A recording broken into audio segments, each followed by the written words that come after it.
So here we have a dependent t-test data, and say we have two samples. Our two samples are that we have couple and solo counseling.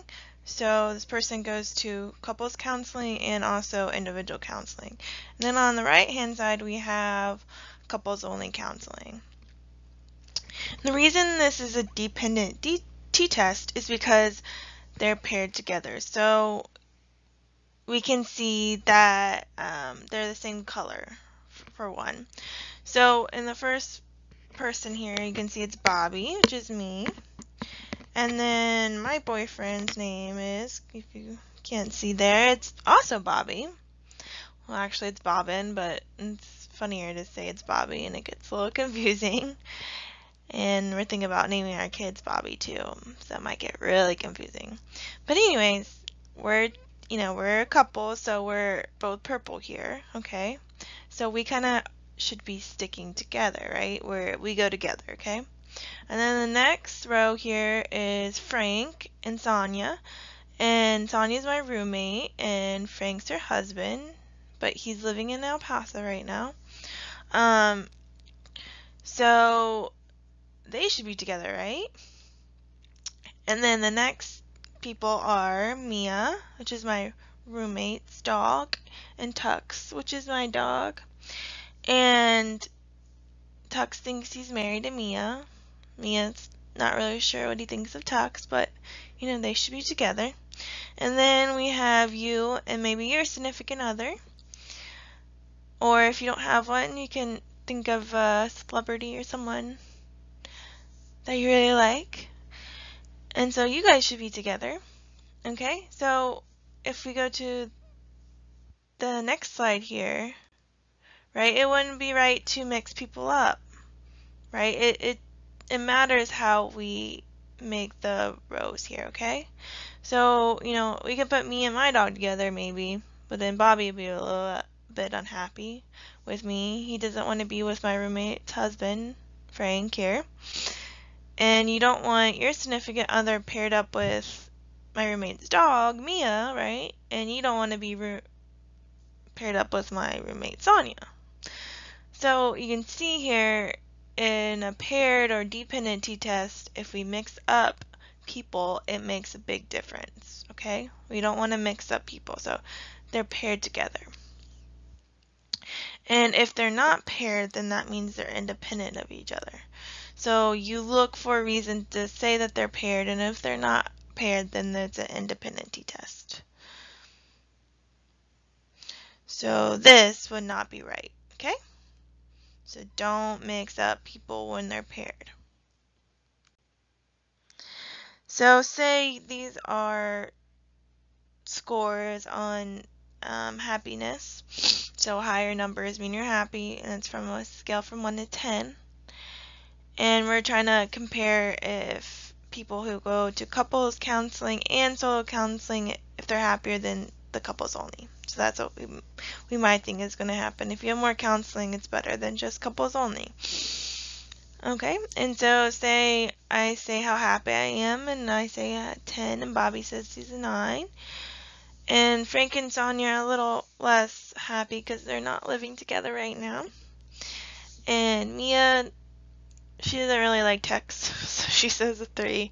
And Tex loves everyone, so he says a 15, even though it's only a scale from 1 to 10. And then maybe you and your significant other are happy too. I hope they are. But so this is their scores, okay? And we're gonna keep the color going, But normally when you see these scores, you don't see people's names, okay? You just see the scores. So here's the scores. We still have the colors. Normally you don't have the colors, but to keep it more simple for you guys, we have the colors still here. And so you can see the scores here, and they're still paired. Even though we don't know who these people are, they're still paired together, okay? Other reasons to pair, so we already talked about maybe significant others, whatever that person might be, they're married, if they're not married, whatever.